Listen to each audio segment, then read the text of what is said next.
Manx Radio Podcasts, powered by Shaw. Hello and welcome to our weekly Women Today podcast. It's World Autism Day at the weekend, so this week we heard from two mothers whose children are autistic about what it's like dealing with the condition. We caught up with the guys from Team Legless as they prepared for a lap of the TT course on hand bikes in appalling weather conditions.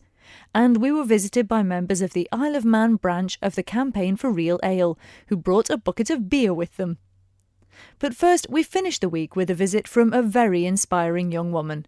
17-year-old Catherine Reid, recently crowned Sportswoman of the Year and well on her way to achieving her Olympic-sized dreams. She's been extremely successful and even brought home a bronze medal for the UK in last year's Junior World Athletics Championships. And in fact, here's a clip of that moment. 53.20. She has lane 4. So away they go. Third from left, and she's challenging Reid here now. Reid is coming through for Britain in lane 4, but El Nasser is challenging the American Arby, and she's going to take the title by a metre and a half, and Reid comes home for the bronze behind Arby. What a run down the home straight from Catherine Reid for Great Britain. How was you? It just brings back so many good memories. What does it feel like hearing that again?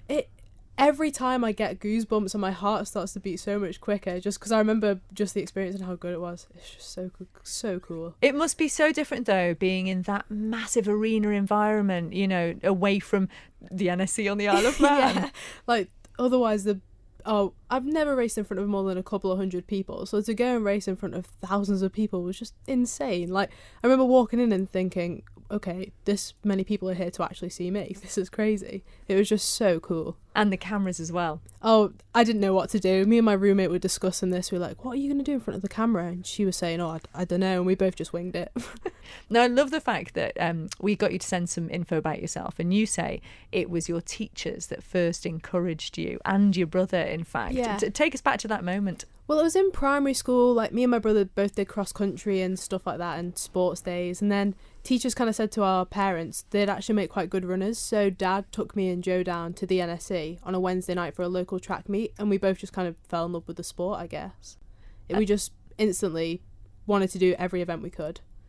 So you've really kind of thrown yourself into it. And obviously your family have been very supportive too. Yeah, unbelievably supportive. They helped me out with so much, especially my dad. He's basically my little assistant, so he organises everything for me. I love that. Who gets to say, my dad's my little assistant? That's fantastic. And obviously recently, something that's been covered quite a lot on the show, you were crowned Sportswoman of the Year. How did that feel? It was such an honour. I really didn't expect it. When I didn't win the under-21s, I was thinking like, oh well, that's me out. And I was really annoyed because I did want to win something. So when my name was actually called, I was ecstatic.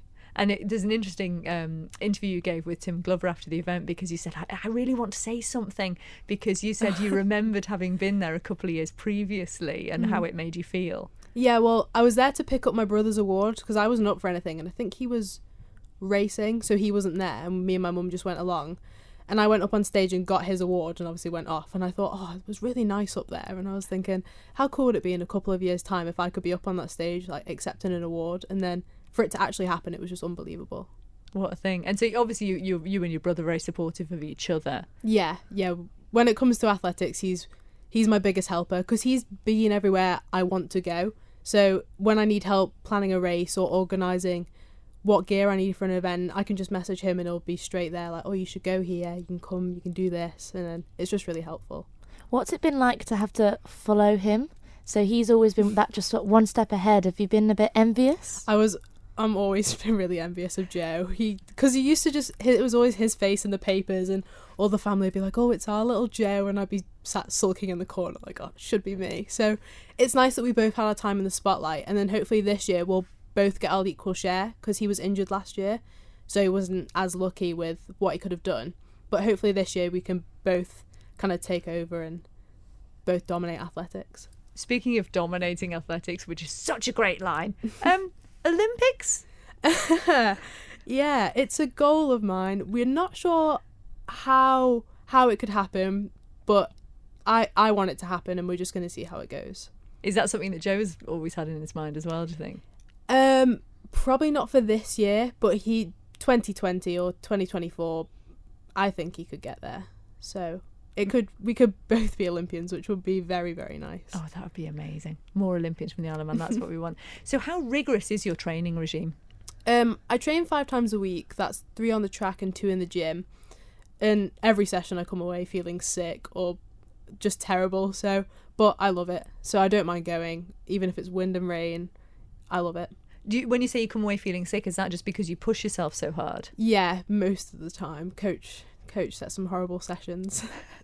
Who is your coach? Di Schimmel. She's extremely supportive. She's been with me since I started athletics. So, and a fair number of years. She's just been amazing the whole time. What's it like on the Isle of Man training to be? Because you're looking at the Olympics, that is huge.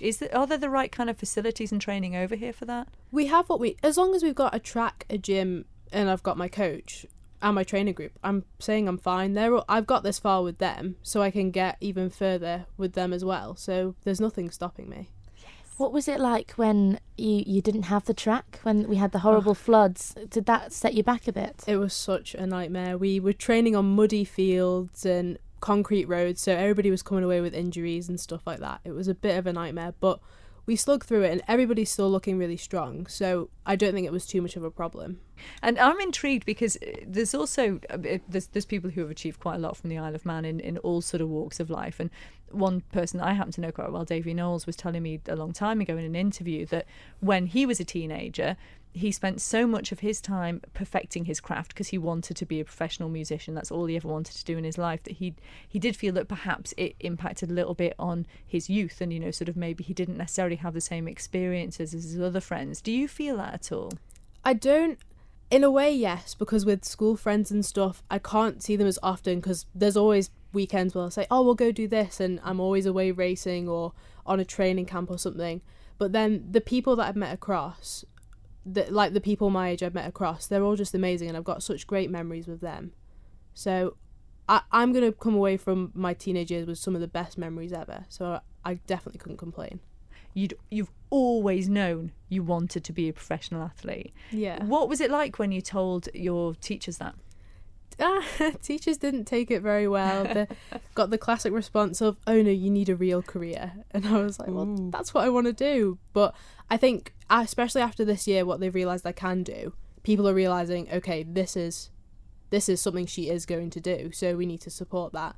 So this year's definitely been much better for it. So you feel almost like you've proved yourself now. Definitely. Yeah, I can imagine that.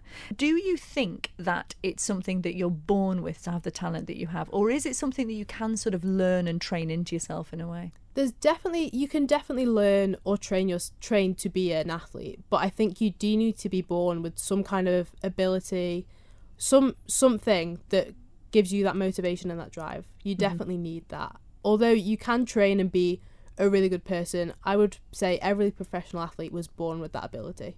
Mm-hmm. And has there been anyone in particular that's been inspiring to you? I really look up to Usain Bolt. I just think he's so cool. Well, he's so lovely, I know, isn't he? He presents himself so well, and for all we know, he's a clean athlete, and he's just so relaxed and so friendly. He just really puts across athletics as a great sport. Yeah. Now, interestingly, you are obviously intending to go off to some of these big major competitions. There's often things that come up in the press about athletes using enhancing drugs and steroids and things like that. Is that ever anything you've come across or you would worry about at all? It is a bit of a worry for athletics because at the minute, like, sponsors are dropping out, which means competitions aren't as well organised and things like that. But I think for me, I'm not too worried because I know I'd never take anything like that, and I've been drugs tested and it all seems very efficient. So the right precautions are being put into place to stop that behaviour. So I'm quite confident in the system, and people are getting caught out every week, every month. So it's definitely something that's being worked on. It's just not worth like going on and taking like any performance enhancing drugs in any way. Like, you're going to get caught out eventually. So, and then the shame it brings onto you, it's just not worth it. Yeah, well said. Now, you apparently have a famous fan in boxer Audley Harrison. Tell me about that. I received a really lovely tweet from him and a follow, so I was absolutely ecstatic. What did he say? Oh, he said it was a pleasure to meet me, my brother and my mum, and I think he called me and my brother an inspiration, something like that. So, oh my word, yeah, how cool is some that? really great words, yeah. First of all, obviously you both have children with autism. Jan, You're, Yeah. I suppose, in a very unique position because you have twins, one with autism and one without. Yeah. When did you first realise that there was something wrong with one of your boys? Well, I actually think we were in denial, to be honest, because the signs were there. When Jamie was 2, we were referred to our health visitor because he was showing signs. He was rocking backwards and forwards at nursery. We didn't have the eye contact, and he wasn't interested in anyone actually coming in the room, and they should have that awareness at 2, at least the nosiness, if nothing else. And he didn't have that. So, and when you have twins, you're always very aware that you're comparing them to each other. So we definitely didn't do that. So we didn't pick this up at all. It was actually seen by a nursery worker, thankfully. What has autism meant for him? It's more the social side, I find. I'm not sure he is aware as such, but I found it very difficult to see Matthew growing up as a normal, inverted commas, boy with social life. He likes sports. You know, he will come in and give you a hug and unannounced, whereas we don't get that from Jamie. He doesn't have a network of friends. He doesn't have sports clubs. He doesn't have youth clubs. So it's very much an individual kind of disability, if you like. And what about the relationship between the boys? Because twins typically can be very, very close. Yeah, well, that's what you hope for when you have twins. You always want them to be bonded and together forever. We don't have that, unfortunately. And that it is upsetting and it's hard to see. But Matthew's coped so well with it. I think only the last couple of years he's really noticed that Jamie is different.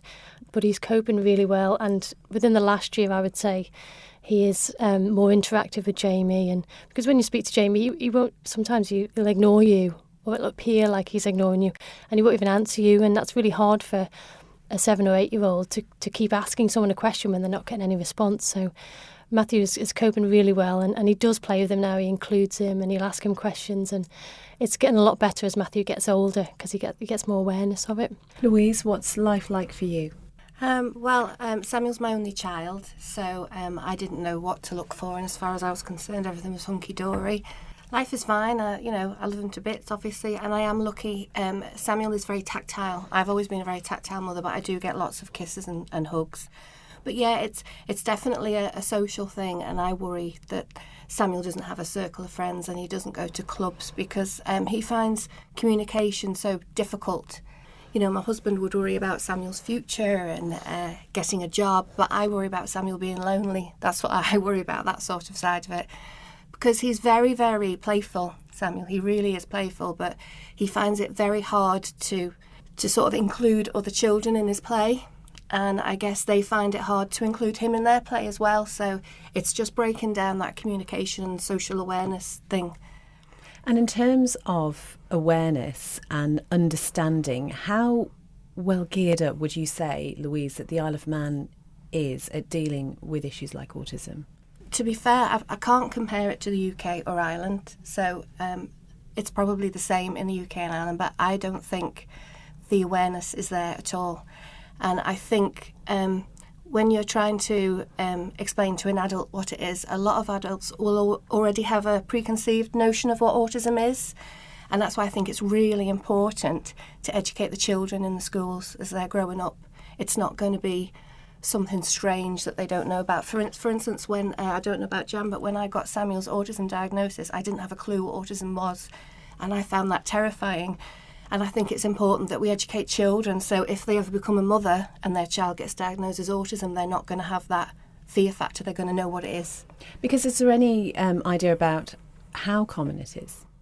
Somebody, I don't know if it was the National Autistic Society or if it came from America, but the latest statistics in boys, just boys, now it's 1 in 42, which is, so that's it's a huge high. growth. So if you have an average primary school has 2 reception classes, say, you will have at least one child within them 2 reception classes that has autism. So it is getting more prevalent, isn't it? And no one seems to know why. There's no research into why. So. There is perhaps a preconception as well that this is a modern day phenomenon, isn't it? Because I guess there is more awareness about conditions like this. Yeah, I think so. I think we just know more about it, and maybe it was always there and we just didn't know what it was. Yeah. So in terms then of raising awareness, this is something that you two are obviously passionate about. What have you been doing at Peel Cloth Workers about this? Basically, the National Autistic Society Autism Awareness Week falls in the Easter holidays, so they did a separate week for schools. So Mrs. Tia basically said, OK, will you try and organise something for us then? So thankfully Jan helped me, and I found this marvellous thing in America called Autism Atlas, and this lady was a mother, and she devised this interactive DVD for school children called Understanding My Friends with Autism. So I got in contact with her, and she made sure it was a UK copy, and she sent me all the details, and we took it from there, really, didn't we? We did.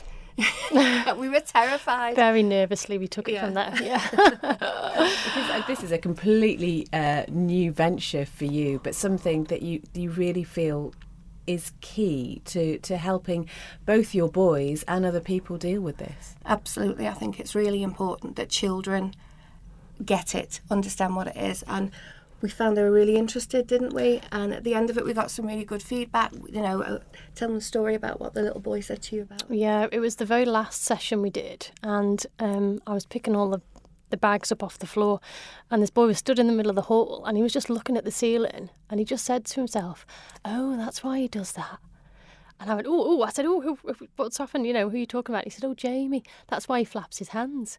And it was an absolute light bulb moment. It was like I felt like shouting, "Eureka!" You know, because that's what we were aiming for. That's what we wanted. We want children to realise that they flap their hands because they're trying to calm themselves down. They spin because they can see too much light, you know, and that's exactly what this course got through, wasn't it, this presentation? Yeah.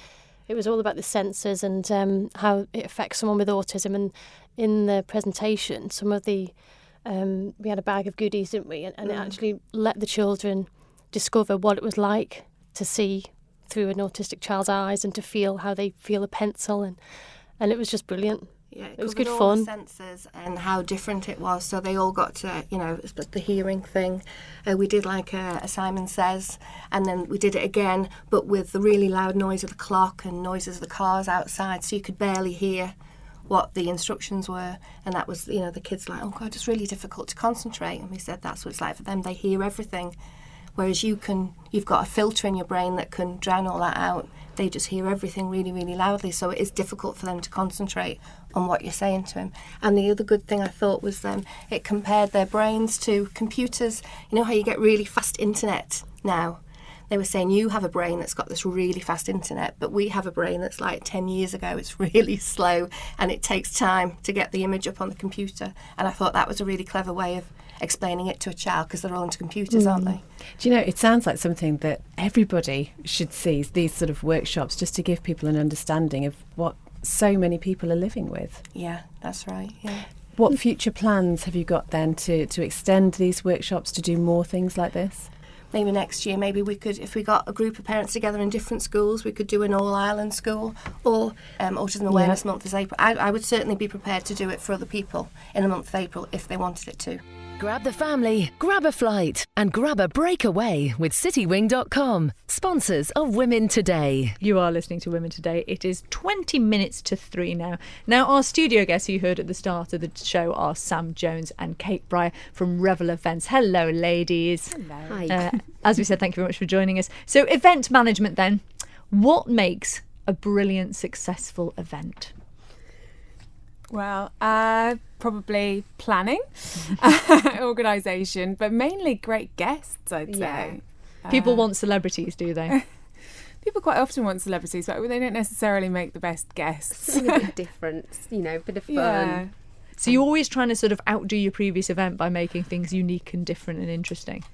Yeah, definitely. I mean, I think we do work to make each event unique. We don't want to sort of trot out anything that's formulaic. Scale. Exactly. And it's nice to work with either with clients on individual themes, or work with them to make the event personal to them, reflecting their own personality, or the launch or the product or whatever it is you're celebrating or promoting. It's nice to think of events in an individual way. How much sort of input do you have into events? Do you sort of go to a client and say, this is what we're going to do, or would they sort of come to you and say, we want such and such? I think we very much work in collaboration with them. As I say, it's good to reflect their personality, or if it's a private event, if it's a wedding or a private party, or if it's on the corporate side, they may have more clear ideas about how they want to reflect their brand. And then we will sort of suggest ways in which they might be able to visualise things. It's about taking their initial idea and visualising it and developing it. It's quite a journey, really. Yeah, it's quite good fun. It's really good fun. It sounds really creative. Yeah, that's the best bit of it, really. Yeah. I think the kind of I mentioned planning initially. I mean, I think you do need to have that obviously in place, and you've got to have all of the health and safety and those kind of things, but it's the creative side of it that really gets us going, definitely. And it presumably takes quite a long time to organise some of these really big events then that you've done in the past. Yeah. I mean, and even the small events can end up taking a long time because you can get quite creative and quite personal with them. But yeah, I mean, it all comes down to your deadline, and you'll make it work no matter what the deadline and however long you have. But it's nice to have a longer lead time, I won't lie. And get everything. Well, we always get it right, but it's just, looking at different options and different ways to make different things work if you've got a longer lead time, really. Yeah. So, Sam, you've worked with some big brands over the years, haven't you? Can you tell us, give us an idea of who and what you did for them? Yeah, I've worked across marketing and events, really, with some quite big lifestyle brands. So, working with luxury motoring companies, likes of Porsche, and really, again, fun ones like Harley Davidson, and on anything from big product launches with great entertainment, big guest list, down to quite niche sort of customer packages. Boating companies. I was fortunate enough to live in southern Spain for a while, so it's quite glamorous down there. Nice. And was exposed to some quite nice brands, really. And then some great venues as well in the UK. Worked in the southwest for a while, so worked with some lovely boutique hotels and that sort of thing. So because they obviously sound like quite high profile events and probably quite sort of luxury events. What would you say nowadays defines a luxury event? Well, I think as with anything, related to luxury today, people expect that experience. So it's not just going along and to an event and sort of being a part of the showcase. It's about experiencing things, touching things. It's having that sort of that air of being exposed to something and being a part of it. But yeah, as Kate said, great entertainment, great hospitality, always goes down well. So, what's the most unusual event you've worked on? Unusual event. Well, I've certainly seen a few unusual events in southern Spain. What unusual events? I mean, nothing overly unusual. Some of the most fun things I've worked on, really, luxury side, food and drink events, you can't really beat them. They're really immersive, as Kate was saying. People can get involved, hands-on, but not overly unusual. Just really enjoyable. Yeah, and you've also worked with, we mentioned obviously some really high profile clients there. You've also worked with all types of clients, from, as you said, motorsport to Michelin starred chefs as well. Do you have to sort of learn a bit about each of these different industries before you can really sort of throw yourself into an event with them? I think you need to know, have an understanding of where these sort of high profile personalities want to go with an event. Chefs in particularly can be a little bit difficult to work with. I don't know if you've had experience of that. But yeah, with the Michelin, with the food and drink side of things, like I said, it's really enjoyable getting involved with that side of things. Working down in the southwest of England, food and drinks, just, the scene is vibrant down there. So food events, brilliant. And on the Isle of Man, we'd love to have the opportunity of bringing some great chefs here, or working with some great chefs on the island to do these sorts of events as well. Would you say that when it comes to motorsport, would I be stereotyping horrendously if I said it's all about scantily clad ladies? There is an element of that, I won't lie. More so on the biking side, and the Harley Davidson events wouldn't quite be the same without. But no, it's certainly become a lot more modern, Yeah. Now, Kate, you've worked at the Victoria and Albert Museum, otherwise known as the V&A, to those of us who can't be bothered saying full words. What were you actually doing there? So I was there for just under 9 years, and worked in the events team. It's a very small kind of event management team there, and we did all of the exhibition launches, private views, fundraising dinners, to kind of small tours for donors. So it was brilliant. It was an amazing building and place to work.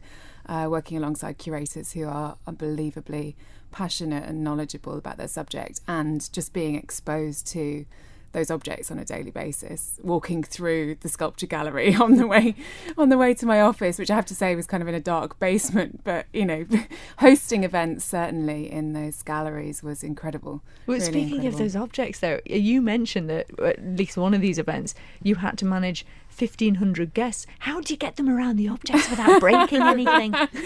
Well, yeah, it's a challenge. I mean, we did do some quite big parties. We did annually the London Design Festival and did the opening party for that, and that was extremely popular and one of those events that people try and kind of blag their way into. So it was always a lot more people than you really wanted to have, and certain restrictions in certain galleries. But the V&A is quite sort of progressive, I guess, in its approach to events, and they do host, they do kind of push the boundaries, I guess. So there's not all sort of stuffy traditional stuff going on? No. I mean, the museum were particularly good about sort of throwing quite fun parties. I mean, we always used to joke that if you went to an opening at Tate Modern, you just got warm white wine and a bowl of Twiglets. But at the V&A, we really went for it, and we had a lot of fun in theming the events around the particular exhibition that we were opening as well. We did a fab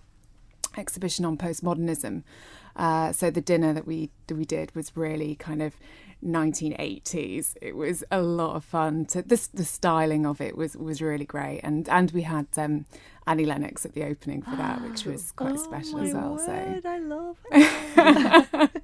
An Alexander McQueen event? Alexander McQueen, yeah, that was the last big project I did. So after we took the year out travelling, came back to London for 18 months and did the opening of Alexander McQueen, which was the biggest exhibition that the museum had hosted. It'd come from New York, but obviously Alexander McQueen is a London boy, and the exhibition itself had been enhanced. They'd kind of grown the number of objects that were included, and it was kind of the biggest event in the museum's calendar and in the London calendar, I think, that year. So it was a really big challenge.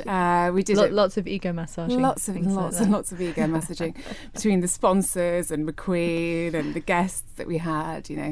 I mean, Victoria Beckham's dietary requirements alone are kind of quite challenging. Minimal? Pretty minimal, yeah. So tell us what Revel are doing on the Isle of Man now. What events have you got planned over here? Well, we've got kind of quite a lot going on, and a lot going on at the moment, and a few interesting things on the horizon too.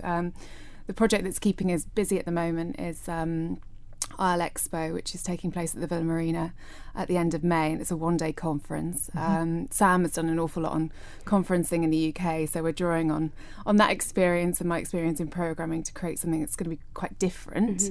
Something that stands out, we think, from conferences that have perhaps taken place here historically, something just a bit more energetic and a bit more fun again. And the event celebrates the island as a great place to start, grow and relocate your business. It's something that we're working with DED on. So that's kind of relevant to our own experience as well in terms of coming back here, starting up a business. I mean, we think it's a fantastic place to do that.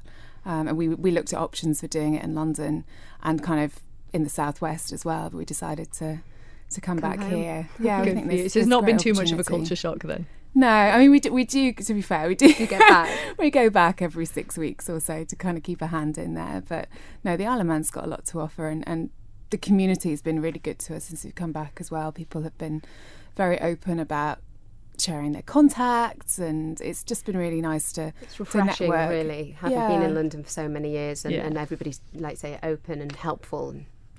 And London can be quite closed. I mean, London's got great, benefits, but being here, I mean, day-to-day basis, it's nicer here, really. And also when the sun's shining like it is today, and you can see that summer is on the horizon, Fingers just crossed. gives So is light.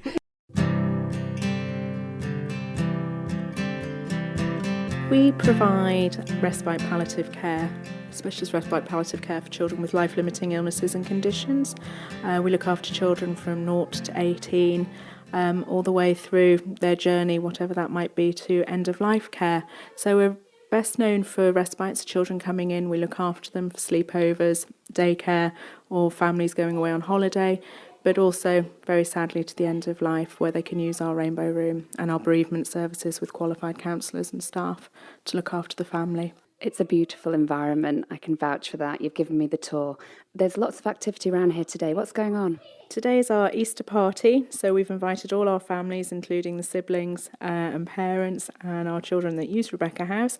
And we've been supported by Doolittles, and lots of people in the community have donated their Easter eggs, so there will be a surprise visit from a big Easter bunny later on. So yeah, we're having a lovely day here at Rebecca House. And you've got another big week for Children's Hospice coming up in May. How are you gearing up for that? That's right. It's a national event that all children's hospices take part in from the 23rd to the 29th of May. And we've got various events that we're planning. So hopefully we're going to have a pamper evening at the Claremont, a bake-off. We've also got bagpacks. So lots of things going on that week to raise awareness and, of course, funds to keep Rebecca House going. And I heard a rumour that you're even on Twitter now. We are on Twitter as Hospice Isle of Man and Facebook, but you can also contact us through our fundraising department as well here at Hospice, 647 400. And how can people get involved? Fundraising, we're always after people, to help us. If people want to become involved with the Hospice or Rebecca House, you can contact our fundraising department or our volunteers department, depending how you would like to help out. But we're always very grateful for anybody that wants to get involved with life in the hospice. By any judgment, Rebecca House is a special place. This dedicated wing of the Isle of Man Hospice is committed to the care and support of children and young people up to the age of 18 and their families who are affected by the trauma of life-threatening and life-limiting conditions. Rebecca House provides a safe haven and a home-from-home environment in which physical, emotional, recreational and spiritual needs are met, though not by decree. Everything is offered and applied in accordance with the wishes of the young patients, their families and carers. Hi Jo, what's your connection to Rebecca House? My son Reese, he comes up here for respite care. He's been coming up, since he was 2 maybe, before it was even opened. We had respite care in the home at first, and then when Rebecca House opened, he started to come up here and have some respite care up here. Seems like a lovely atmosphere. You seem to get on really well with all the girls. Oh yeah, they're all amazing. They're absolutely fabulous. They're like angels in uniforms. We'd be lost without them. So they're having an Easter party in there next door. All the kids are having fun. I can hear someone playing on the drums out in the hallway there. And there's some petting animals. They've got hamsters and guinea pigs, and there's a huge rabbit in there as well. And I think the kids are having something to eat now. There's quite a few kids in there. It's like quite a party. I mean, how many people can you get in here? Do you have many parties up here for the kids? There's siblings groups as well. So my daughter, she came up. She absolutely loves coming up here as well. That's Letitia. And I think there's 30 families altogether. Yeah, I think there's about 30 families altogether. So everyone gets their bit of respite as well, which is great. You must have made friends with other parents. Oh, yeah. We all kind of get on. It's like our own family. It's like our own little family. So we all... Yeah, it's nice to catch up. We've got another night coming up soon, a quiz night. So it's parents versus staff. That sounds like it could be dangerous. That'll be interesting with no children here. So that'll be nice for all the parents to get together. And yeah, it's nice just to be able to talk to people in a similar situation as yourself. Of course. And do you get involved ever with the fundraising for Rebecca House? Yes. Frances Bland here, she's organising a pamper evening. So myself from Passion Hair and Beauty is going to come and do some beauty treatments for people at the slumber party. Yeah, so that'll be quite interesting. And hopefully I know a few other beauty therapists as well, so they're going to come and help out as well and do some pampering. Well, fundraising is so important, obviously, for Rebecca House to be able to continue to do days like this. Yeah, I've done quite a lot of fundraising. I did a skydive a few years ago. I think we raised about £3,500. I think last year it was about £6,700. We did an auction night as well. So yeah, and it's enjoyable. I like to do it. It's nice to give something back as well.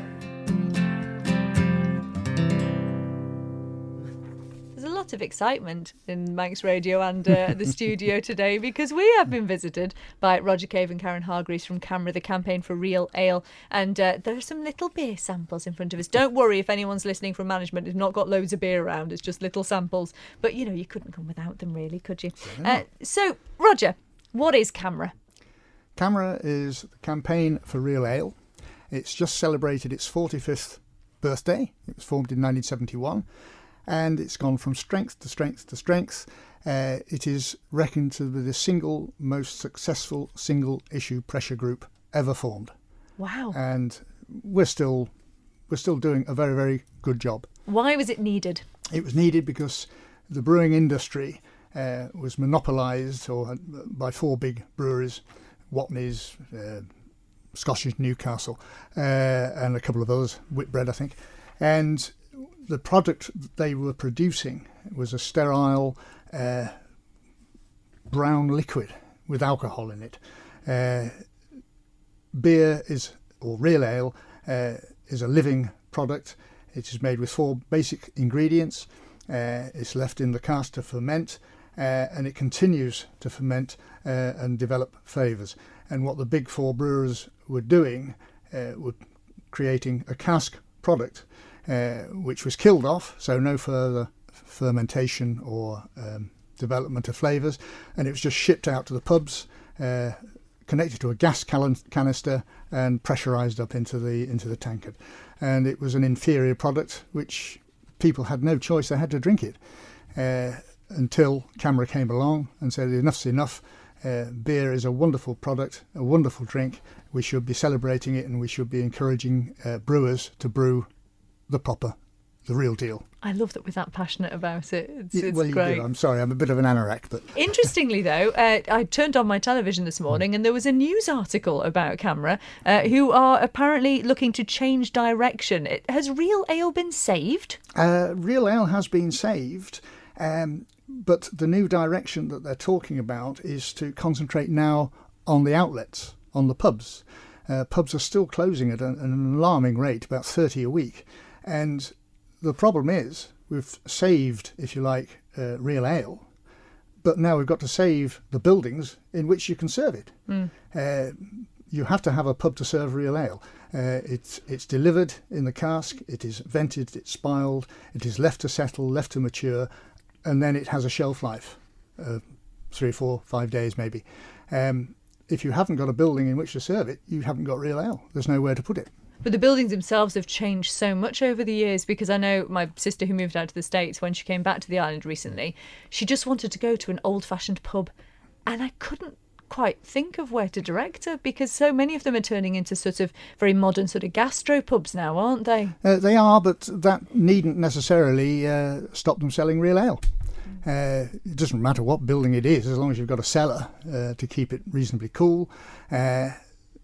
It can be a gastro pub, it can be my garage. I mean, I know quite a few people, CAMRA members, actually brew their own beer in their garage.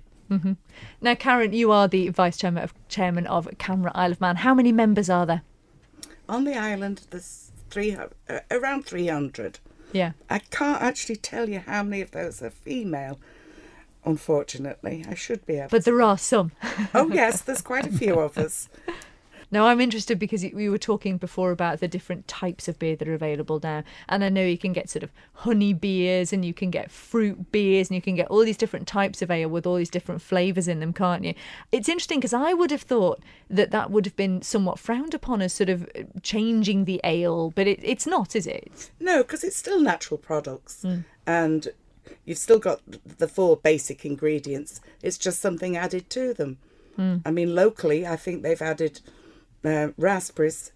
The moment they've got a chocolate chip one with lactose in it, and Bush's Brewery, they've done one with berries from Tristan da Cunha. Wow. You know, so it's all an experimental thing, and you never know what the product's going to be at the end of it. Mm-hmm. When you've got all those ingredients added into the beer, how much of the beer can you actually still taste? Oh, you can still taste the beer.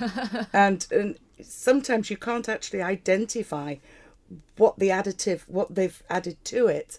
It's just give it a different flavour. Sometimes I don't particularly like most of these speciality beers. Yeah. But, you know, there are people that do. And cider's also represented, isn't it, Roger? That's very part much of it so. as well. Yes, this year's festival, although we've got over 200 different beers, we have over 55 ciders and perries and a selection of fruit wines. And the Isle of Man puts forward quite a few, doesn't it? Oh, yes, indeed. Yes, we've I'm trying to remember now. You put me on the spot. We've got the Manx Cider Company, of course. They provide a selection of ciders, and the Apple Orphanage, they do cider. Yes, we're very, very well served on the island. Breweries as well, of course. We've got 3 big breweries, and we've got the small Shore Hotel brewery at Laxey. So 4 breweries on the island, for the island this size. And the range of beers that they do as well, it's phenomenal. And award-winning as well. And award-winning, indeed. Too. Yeah, yes. Is there any animosity between cider and beer drinkers then? There's a friendly rivalry, friendly banter. I should think, if you're a Manchester City fan and you're living next door to a Manchester United fan, it's that sort of rivalry, yes. I love that idea. So how does a pub, or would it be the drink, qualify to have sort of a camera label? Because you can be a camera pub, can't you? Yes, Camera produce a tome called The Best Beer Guide, and it lists all the pubs that they feel, or the pubs enter themselves, and they're visited by a camera member, and if the beer's up to scratch, if the pub is good enough, yes, they'll recommend it goes into the Good Beer Guide. Yeah, and are there lots of them on the Isle of Man? Yes, and there's, I think, the last pub that wasn't selling cask ale, as we call it, was converted last year. So every single outlet on the Isle of Man, which is a pub, serves real ale, cask ale. Fantastic. Isn't that brilliant? Yeah, it's brilliant. What I'm noticing is that there are some absolutely incredibly thought up names for beers now and different ciders. Is it true that the coolest names are the most popular? You answer that one. There are quite a few sexist names out there for beer, and I do try to not to bother drinking them. I don't see why they should have my money. I mean, there's one in the House of Commons, I can't remember the name of it, but it's quite sexist. But no, I think some of the names are quite cool, quite quirky and a good laugh. Yes, it is, and it puts a smile on people's faces before they've even actually tasted the beer. They think, oh, that's funny, I'll try some of that. And yes, it just adds to the experience. Have you guys got a personal favourite? No. No. It's some people will tell you that, oh, I had a pint of Marston's Pedigree last year and it wasn't half as good as the Marston's Pedigree I had 10 years ago. Well, I treat that as a load of guff because I can't remember what I tasted last week, let alone 10 years ago. But as long as the beer is in the condition it's meant to be in, I don't think you'll get a bad beer. You'll get some that you like more than others, you prefer more than others. For instance, we've got one here which is a single hop bitter, and that is absolutely gorgeous. And if I had to say out of the 4 that we've brought along, that would be my favourite. But next week, I might be in a different mood, I might have had something different to eat. I'll go on to another beer and say, that's my favourite. It's like music, what is your favourite piece of music? And at the festival, you supply food with all the beers. How do you pair the beer off with the food? Is that something you can do? That is something you most certainly can do. We're not doing it this year because it'd have to be just in a small group of people pairing off. Because obviously, if you're going to have a 7-course banquet, for instance, you'd have 7 different beers. Well, by that time, everybody would be legless, so it would be pointless. But yes, it can be done. It is done. We'll try and rearrange that maybe for next year's festival, because each festival we add something new and we expand. That could be good. We are doing a cheese pairing with beer this year, though. Are we? Nobody told me that. I'm terribly sorry, Roger. Yes, Isle of Man Creameries are kindly setting up a cheese tasting. Amazing. Wonderful. Oh, that's good of them. Cheese and beer. It's all changed, doesn't it? No Absolutely. longer wine. No. I know. I couldn't like think of that. anything better than a plate full of cheese and a pint. Absolutely. We're going to cycle the TT lap, but not only are we going to cycle it, we've got a couple of guys who are going to use hand cycles as they have no use of their legs. Why? That's a very good question. It actually started in Boxing Day last year. We were out having a celebratory drinks, Kurt went, I want to be part of Team Legless, and we went, okay, give us an idea and we'll see what we can do. And then apparently he came up with this one. And here we are. Yes. And have you been around the course before? Only on a scooter at the TT. Never on a push bike. It's got to be interesting on a hand cycle, definitely. Now, how do you prepare for something like this? We went out cycling, did as much as we can. The lads have been in the gym on the old hand bikes in the gym. They've been out on the hand bikes on the roads. I had to go on the hand bike, did about 5 minutes on it, and I'm glad that I'm not doing a lap on it. And have you learned the course? No. No. Is the answer to say that's plain and simple? No. Rob Osgood said that he'd rather see the hills when he saw them and not know they were coming. He'll learn it as we go. Apparently somebody keeps talking about a mountain. Yeah, there's some mountain in the way. Because, I mean, we were talking last night on the phone, you said there's been amazing support for this, but you weren't expecting it, were you? Not at all. We just thought we'd do it ourselves, and just obviously get in touch with the police beforehand just to say, can we come over and do it? But the amount of support around the UK, it's absolutely staggering. We never expected it, but I'm overwhelmed by it, and I just can't wait to get going. And how long do you think it's going to take? See you next week. My name's Matt. Yeah, just come out to support the guys today. So there's myself, Jim and Tony. Tony and I were in the Navy, then Jim was in the Army as well. So we saw what the guys were doing, just thought it was really good and thought come along and support really. Have you actually cycled around the TT course? Yeah, I've done it before, yeah. So what do you think are going to be their biggest challenges? The mountain, I'd say. The first half of it's okay, it's quite steep, but I think the wind's going to get us up there. Mind over matter really, isn't it, up there? I'm Anne Cottier, I'm the County Secretary of the Royal British Legion. And I'm Jim Cottier, and I'm an ex-soldier, and I'm here to support Team Legless today. Now, you say support, you've brought your bicycle. Well, yeah, supporting as in help, riding with them. Glad to help them out. And what about you as representative of the Legion? What does it mean to you? We're here to support our veterans. I mean, he's gone through an awful lot, and this is a fantastic challenge for him, and we're just sorry the weather's not so good.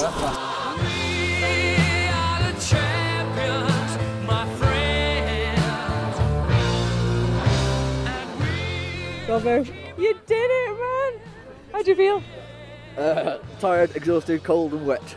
But yeah, overall, massively relieved it's done, and it's a great achievement by everyone here. And you've been training for so long. How did it pan out based on what you were anticipating? It was as tough as I expected, with a lot of the inclines and the hills and the mountain. But I think the weather played a massive part as well. An element we weren't expecting. It just kind of worked against us, but we battled through it and we're here now, so yeah. Now, you keep doing these challenges. Have you got like a message behind them for people that are kind of following you? I think overall it's just after I was injured, it was trying to find a way of going out there and continuing to achieve things, even though not letting disability get in the way of things. So not if I can do it, I'm sure there's other people out there as well that they're just looking for that little bit of motivation to get out there themselves and be able to do it. So hopefully it'll provide that for them, yeah. And how did the kit go? Because really, there's no way you could have anticipated how this was going to fare.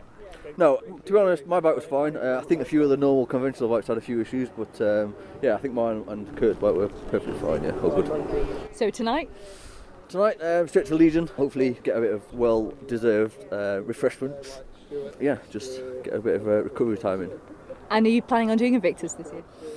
I am, yes, hopefully. I can't say whether or not I've been selected yet because it's not official yet, but I think in the next 2 or 3 weeks they're going to announce the UK team, so hopefully I'll be off to Florida in May. So that'll be your next challenge, or have you got any more of these sort of challenges on the go? We've got a few more in the pipeline, but I think we need a few weeks to recover from this one first, and then we'll see how we get on. How are the arms? A little bit tender. They're like elastic bands at the moment, but we'll see how they go. Kurt, I know you want to get out of the bike. You're sopping wet here. This was your idea. Any regrets? Not now, but going up the mountain, I was cursing myself. Definitely, I was like, "What am I doing?" But the weather was just a headwind all the way. But yeah, honestly, I'm overjoyed. The amount of support around the track now, start finish. It's unbelievable. I've got a pocket full of cash here now just to put in the charity bin. So honestly, I'm overwhelmed. I can't believe I've done it. To be fair, I took up hand cycling 2 months ago from nothing, and I thought it's a little bit ambitious this, but I wasn't going to give up. No chance. But the two of you in these hand bikes, I mean, who'd have thought you could get over the mountain in one of these? That's why no one's done it, because they know what an absolute lunatic idea. But I thought I become a member of Team Legless 2 months ago, and the TT in the Isle of Man is close to my heart with my brother racing here, and I thought instead of racing around at 200 mile an hour, do it on a hand cycle for charity, and got round all right, you know. So honestly, I can't wait for a beer. Honestly, I'm parched. Which is the greater achievement then, motorbike or hand cycle? Oh, well, the hats off to the guys who race around here on them super bikes, you know, but I'll put them on one of these and then see what they say at the end. But yeah, honestly, I'm so chuffed with myself and the whole support team that's come with us and Team Legless, you know, it means the world to us. And what's next? Going straight into the spa, jacuzzi, sauna. Got Scott Physiotherapy, they've got to sort our aches and pains, and then back up to the house, quick change, beer. You've had some nourishment along the way, actually. I noticed from the photos, bit of a stopgap on way. Oh yeah. I would like to thank the Sulby Glen. They actually put on a big old spread for us, you know. So I was scoffing down on sandwiches and scones and coffee, you know, and we could feed the 5,000 out the back of my van. You know, we brought so much food, you know. And my friends and neighbours and whatnot, they've knocked up cool boxes and sandwiches and all that just to go, right, there you go. So I'm going to get stuck into that now. I'm pretty hungry. You must be in so much pain as well. It's going to be weird standing up after sitting in that for so long, isn't it? Oh, I'll be like Bambi. Honestly, I don't think I can get out of it. I might just roll down to the house. It's only at bottom of Bray Hill. So. Well, listen, congratulations. It's an amazing feat and I hope you raised loads of money. Yeah, thank you very much and cheers guys for the support. Honestly, it really does mean a lot. We are the champions of the world.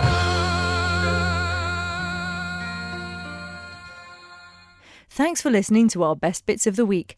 If you missed any of last week's programmes and would like to hear them in full, you can listen on demand at manxradio.com for 7 days after broadcast. And you can find us on Facebook and Twitter at MR Women Today. Don't sit in the slow lane. Join the fast lane right now with Shaw's all-new Superfast Plus broadband. Enjoy more bandwidth, amazing speeds and the best value on the island from just £23.95 per month. So don't be left behind. Get a piece of the high-speed action with Superfast Plus broadband from Shaw. For details, visit our stores in Douglas, Ramsey and Port Erin or click shaw.com. Love being Shaw. Terms and conditions apply.